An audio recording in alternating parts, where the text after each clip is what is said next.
Uganda is born again, free and independent.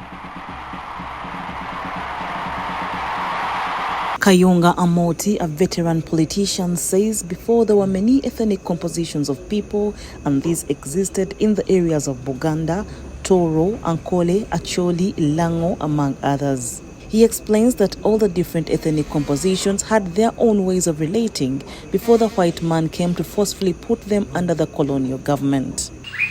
The country Uganda is not a creation of its component parts.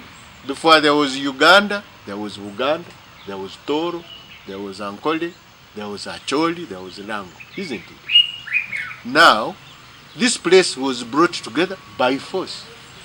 Although Kayunga was still a young boy then, he still recalls the fun and excitement that came with independence. He explains how independence freed Ugandans from capture. And they made us work and do things which were in their interest. And we had no freedom to express our grievances. So we were an entity which we could be changed any time they wanted. According to Kayunga, the night when the Uganda flag was being raised at Kololo Independence Grounds, a similar activity was being done at Boma Grounds in Fort Portal in real time. The night ceremony, however, did not last long, as preparations for the main celebrations slated for the next day were also underway.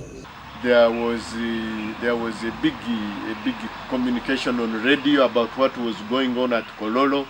So that time when they were raising the flag at Kololo, also the flag was raised here, and people were very jubilant, and they were clapping, and people had great hope that on getting a government of our own. Kayunga explains that there was a lot of optimism about the next government that would be in the hands of the black people.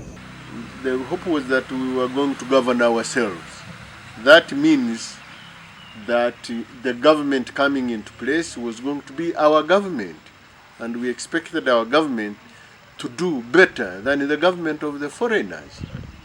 So one expected that if you go into an office, you find there a black face instead of a white man who sees you as an anonymous. He says after independence, Ugandans were allowed to grow tea on their farms as a cash crop and also engage in other economic activities.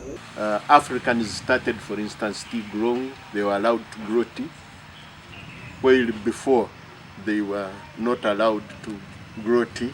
A number of factories started coming up, like Mabale and Impanga. We could see Africans beginning to engage in certain economic activities which they were not able to engage in. He, however, recalls how the independence political crisis affected the economy. The hope for national unity has not really materialized in the way in which we hope that it would materialize. What I can say is that Uganda is still groping for a way forward. The problem being that we as Ugandans, and maybe as Ugandan communities, we have never really genuinely sat down. Kayunga maintains that October 9th is worth celebrating because it was a step forward from colonialism. I think that was a major step forward to be free politically from foreign control, and for us to be in a situation to determine our destiny, which we can still do if we have enough goodwill among our political leaders.